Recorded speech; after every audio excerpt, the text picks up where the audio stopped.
ain't touching the mic. I hollered at these guys this morning. I said, don't you touch that mic. Good morning, everybody. Good morning. This is a special Sunday, right? This is the Prime Timer Sunday. Every 2 months, a family group gets to lead the service for the day. And I just want to start out by giving a thanks to the Prime Timers. These guys' hearts are like there's none other. And these guys... They are all in. They're all in. Their hearts are all there. Their actions are all there. Absolutely love these guys. We'd like to give a quick shout out to the worship team. You guys rock, man. It's just really good to be back. And the hidden heroes over here in the corner. Ashley and Travis, right? So we're getting ready to start a new series, and the new series is called All In. Right? It's all in. It's going to be a 4-week series, and we're going to kick it off this morning. And today's, the title to the lesson today, and actually let me start a quick timer here because I don't want to get super lengthy. Keep an eye on myself here. Keep me in check. You got it, bro. All right. So the title today is The Secret to Success. We're going to be talking about the path to joy and peace. Okay, and who doesn't want peace and joy, right? Right? Who's doesn't want that? So we're going to be back in the book of 2 Chronicles today, and we're going to be talking about King Asa. He's a perfect example of the secret to success. He's a perfect example of all in, because in his life he's got a period where his heart's all in, and we get to see what happens in his life during that time. And then there's a point where he's not all in, and where his heart's not there, and we get to see. And there's a big contrast between the two. And it's just a good example. So let's dig in. To give you a little background of the time and all that kind of stuff, he was the third king of Judah, and he was the king for 41 years. His reign was a 41-year reign. And in this time when he comes in, people had drifted really far from God. They'd really gotten off track during this time. So we're going to pick up in verse 2 of chapter 14. It said, Asa did what was good and right in the eyes of the Lord his God. He removed the foreign altars and the high places, smashed the sacred stones, and cut down the Asherah poles. He commanded Judah to seek the Lord, the God of their ancestors, and to obey his laws and commands. He removed the high places and incense altars in every town in Judah, and the kingdom was at peace under him. He built up the fortified cities of Judah. Since the land was at peace, no one was at war with him during those years, for the Lord gave him rest. So what does he do right off the bat? This is a perfect example of a guy who's all in. He comes in and he just starts cleaning house. And he said, let's get rid of all of these things that are not pleasing to the Lord, the things that have caused you to drift, the foreign altars, the sacred stones, all of those things. And he just comes in with this action. Right? He comes in and he's just cleaning house. And he's commanding them to seek the Lord. He's trying to put them back on track, trying to get them back on there. Tells them to obey the laws and the command. And what was the result of him being all in? What happened? He was at peace for 10 years. So the first 10 years of his reign, he's got peace on all sides, all the way around him. And back in this time, that was not common. These guys were at war more than they were at peace. So this was very, very uncommon. And it just shows that in his heart, he's all in. It shows that he's taking an action. It shows that his heart's all in, and he's got courage, right? It takes a lot to get people to change, to get them to come back. And he uses this time to build up and to fortify. I'd like to pick up in verse 7 where it says, let us build up these towns, he said to Judah, and put walls around them with towers, gates, and bars. The land is still ours because we have sought the Lord our God. We sought him, and he has given us rest on every side. So they built and they prospered. So here they are. They've got joy. They've got peace. They're prospering. Things are building up. Life is good. A 10-year stretch. He's all in, and things are going very, very well. And it said peace for the first 10 years. So what happens at 10 years? He gets tested at 10 years, right? He's going to be tested. So, yeah, I'm going to pick up in verse 9 here. Zerah, the Cushite, marched against out against them with an army of thousands upon thousands, and 300 chariots, and came as far as Marisha, and went out to meet him, and they took up battle positions in the valley of Zephathah, near Marisha. Okay, so get a picture of this right here, what's happening. This huge, massive army comes out up against him, right? Now King Asa's got an army of 580,000 people. He's got a big army, right? And he marches out there to meet them. And when he gets out there and he looks, he's facing over 1 million army strong. And these guys have chariots and horsemen. And he is outgunned and outmanned. There is no, when he comes up there and he looks out, it's like there's no way I can beat these guys. There's no way my army can beat this army. It's not possible. And you would think that's the end of it. What, is he going to bow down and try to get some peace? But his heart was all in. You know, I just imagine what that had to look at. A lot of you guys know that, you know, I'm a veteran, and I was in a tank commander in Desert Storm. And when we come across, you come in this wedge formation of tanks, and you roll across the desert. And in that wedge formation, I was the very front right tank of that formation.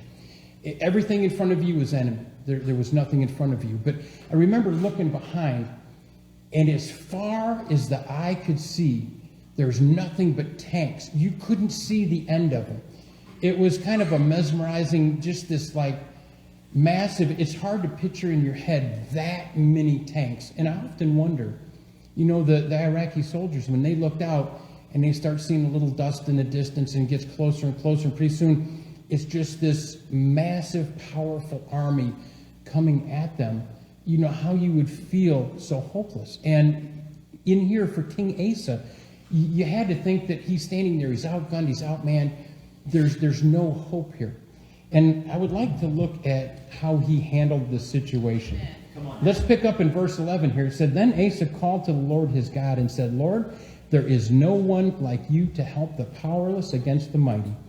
Help us, Lord our God, for we rely on you, and in your name we have come against this vast army.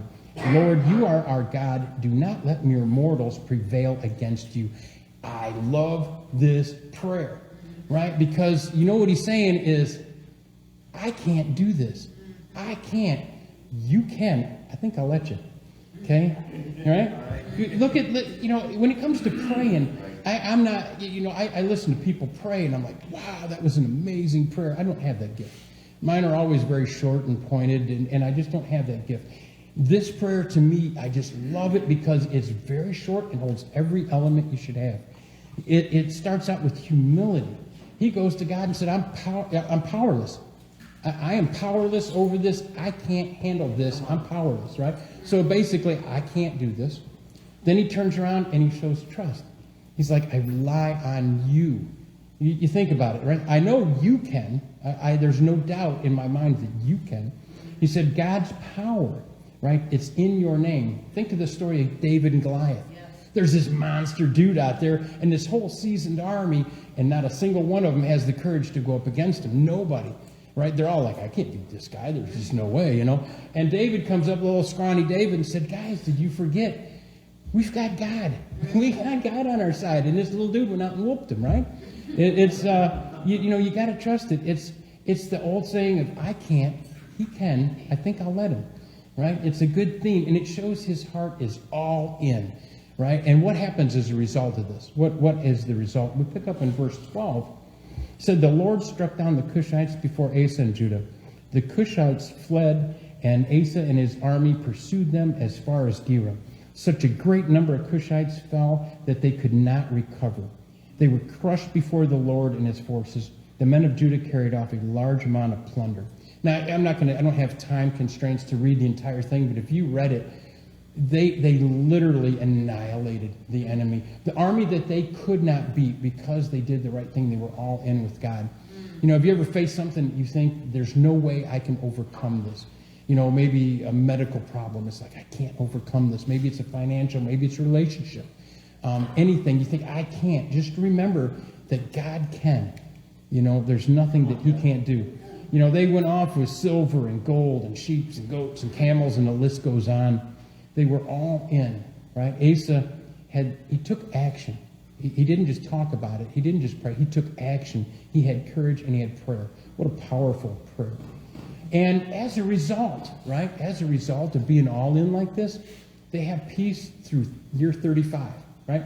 He was king for 41 years. So for 35 years, the whole 35-year period, besides this test, the rest of the time he had peace, right? On all sides, they were prospering and things were going really well. Let's pick up here in chapter 15 and verse 1. All right. It says, the Spirit of God came on Azariah, son of Oded, and he went out to meet Asa and said to him, listen to me, Asa and all Judah and Benjamin, the Lord is with you when you are with him. If you seek him, he will be found by you. But if you forsake him, he will forsake you. For a long time Israel was without the true God, without a priest to teach and without the law. But in their distress they turned to the Lord, the God of Israel, and sought him, and he was found by them. Since in those days it was not safe to travel about, for the inhabitants of the lands were in great turmoil. One nation was being crushed by another, and one city by another, because God was troubling them with every kind of distress. But as for you, be strong and do not give up, for your work will be rewarded. You know, a big key here is that our relationship with God is dynamic. It changes as we change, right? It can change as we change. And it says here, the Lord is with you when you are with him. Think about that for a minute. He's with you when it's contingent upon you, right? It's up to you. If you seek, he will be found. That's a promise. It's a guarantee, right? If you forsake him, and here's a stark warning that they give. It says, if you forsake him, he will forsake you. Okay? Picking up in verse 8, it said, when Asa heard these words in the prophecy of Azariah, son of Oded, the prophet, he took courage. He removed the detestable idols from the whole land of Judah and Benjamin, and from the towns he had captured in the hills of Ephraim. He repaired the altar of the Lord that was in the front portico of the Lord's temple. He took action. He took an action, right? It's amazing. Life is good, right? And it said he had peace up to years 35. So we've seen what happens when life is going good. We see what happens when you're all in. We see what's going on. In year 36, what happens? Yeah, let's read about it. Now, I'm going to tell you, this is where the contrast comes in. We've seen the good. Now we're going to see when your heart's not all right, what happens. So then he assembled all of Judah and Benjamin and the people from Ephraim, Manasseh, and Simeon, who had settled among them, for large numbers had come over to him from Israel when they saw that the Lord his God was with him. Large numbers had come over. You see, here's the problem. They've got 35 years, and they've got peace, and they've got rest, and they've got joy. They're prospering, and everyone says, I want that. So people start flooding in. Everybody's coming. They're drawn to this. And that's going to cause him a little bit of a problem, right? Because everybody wants that. And it says, in the 36th year of Asa's reign, Baasha, king of Israel, went up against Judah and fortified Ramah to prevent anyone from leaving or entering the territory of Asa, king of Judah. So basically what you've got there is, it's a battle of dominance between the northern kingdom of Israel, which is King Baasha, and then you've got the southern kingdom of Judah, which is King Asa. So you've got this battle of dominance. The king of Israel is like, hey, everyone's leaving and coming down there. And he ends up teaming up with the king of Syria. And it's like, all right, we're going to go and we're going to cut off this major supply, this major route coming into Judah. And it's causing a lot of problems, right? It's causing him problems. Now, remember, he faced this million person army that was way better than him. He turned to God, and you see how everything worked out. Well, in this time, he's going to take care of it himself. He's like, God, I got this. I can handle this. I don't quite need you. I got it. I can, and I tell you what, I want to confess, I do this. I wish I wouldn't, but I do this. Things go really, really good when I turn it over to God and let him be in control, and then I take it back. And I'm like, something, I got this. I can make some decisions. I can do some stuff, and it doesn't ever go well. I live my life without him, and I know what it's like, and I've lived it with him, and huge contrast, right? So Here's what he does in verse 2, right?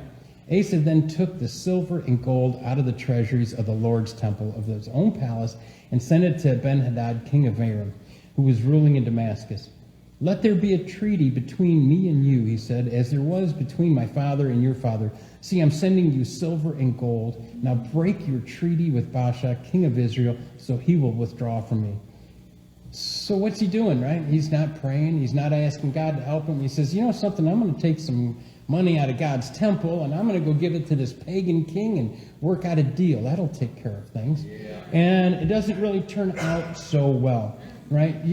Immediately, when you first look at it, as we tend to do as humans, we look for that immediate result. We want to see what's happening right now when we do something.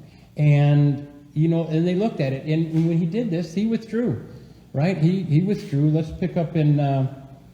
he withdrew before I get to this, verse 7. He withdrew, so it looked initially like a success. Yeah. But it wasn't. It wasn't. And we're going to read about that. In verse 7 it said, At the time, Hananiah and Seir came to Asa, king of Judah, and said to him, Because you relied on the king of Aram and not the Lord your God, the army of the king of Aram has escaped your hand. Were not the Cushites, the Libyans, a mighty army with great numbers and chariots and horsemen? Yet when you relied on the Lord, he delivered them into your hand. For the eyes of the Lord range throughout the earth to strengthen those whose hearts are fully committed to him. You've done a foolish thing, and from now on you will be at war.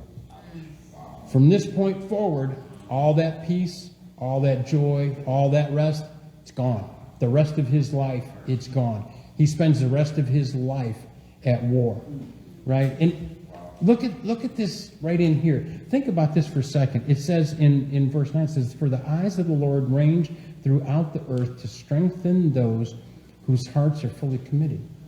God is saying, if you're all in, if your heart's fully committed to him, he's scanning the earth. There still is right now, this day, and he's looking throughout the earth for people that are all in, that are fully committed. And then he's going to strengthen them. A question I have for you right now is, when his eyes come upon you, what does he see? What's he see when he comes upon you right now? Just something to think about. And it even gets worse for him. It doesn't end here. You think, okay, that's bad enough. You got to spend the rest of the time at war. Life's bad. Right? No, it gets worse, right? And in year 39, right, the dude gets this really bad foot disease. It's just nasty and ugly. Once again, guess what? He doesn't turn to the Lord at all. It's like, I got this. I can take care of this. And it ends up killing him. It's a slow, painful, miserable death. And, what a contrast. Here's all in, peace, prosperity, things are going well. Yep. Here's not so well, right? I can handle it myself. Right? It goes back to that old saying, I can't do it. He can. I think I'm going to let him. In your life right now, if you have peace and joy and rest, you're doing good, right? You're doing really good. Yep. If those things are missing, stop and go back and look at it and think of, which side are you on? Are you trying to do things yourself? Are you trying to handle things on your own? And, as a guy especially, we're really bad because we tend to put this on our own shoulder. We can do this. Yep. And it goes really, really bad. Yep. Or are we trusting? And if we don't have that joy and the peace and the rest, sit back and just use some quiet time to re-examine that. I really, and it says here, for all in, when you're all in, God will strengthen those whose hearts are fully committed. He'll build you up. He'll strengthen you up. He'll build you up where you need to be. And just remember that he's always searching the earth. Think about that now. He's always searching the earth to see who's all in. Remember that our relationship is dynamic. It doesn't stay. Just because we get there doesn't mean we stay there. Right. It's up to you to stay there. And it's a challenge. For time reasons, I'm not going to go into it, but I was going to get into Acts 8 just to take a quick look at the Ethiopian eunuch. This dude was a perfect example of somebody that was all in. Here's a guy that travels like 1,500 miles, which is back then, in those days, that was a long trip. It's like going from here to the tip of Florida, right, the Keys. And if you started in Detroit, would give you a good, idea. I wouldn't want to drive that in my car on these perfect highways, with not even in a Cadillac. That's a long ride. Imagine in those days what the roads were like. And knowing that when he got there, he couldn't even get in to worship, because in Deuteronomy it tells him, eunuchs weren't clean, so he couldn't get in there. Excuse me.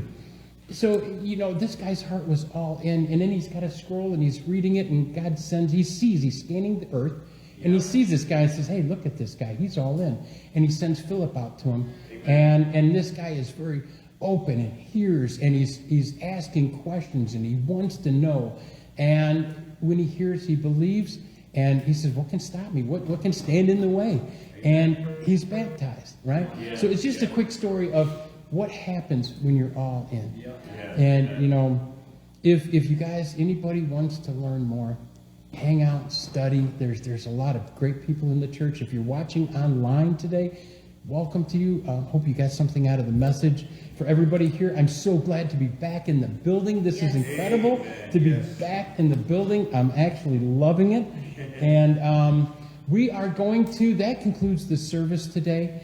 We're going to pray real quick, and then we're going to have one more song, and then we're going to do a send-off. So let's go ahead and pray real quick. Dear Heavenly Father, pray today that as God scans the earth and as his eyes rest upon me, that he sees someone who's all in, that's fully committed to him. And we just pray that he strengthens us and builds us up. And if we're going through struggles, I pray that we reach out and talk to someone so they can help us. We thank you for all of your blessings. It's in Jesus' name we pray. Amen. All right, you guys can stand up. We're going to do one send-off song, and then the prime timers are going to come in here. So, announcements. I'm sorry. Okay, thank you. I don't have my sheet up here. We're going to do announcements first, so go ahead and stay sitting down. Shows I'm human. I still got some work to do.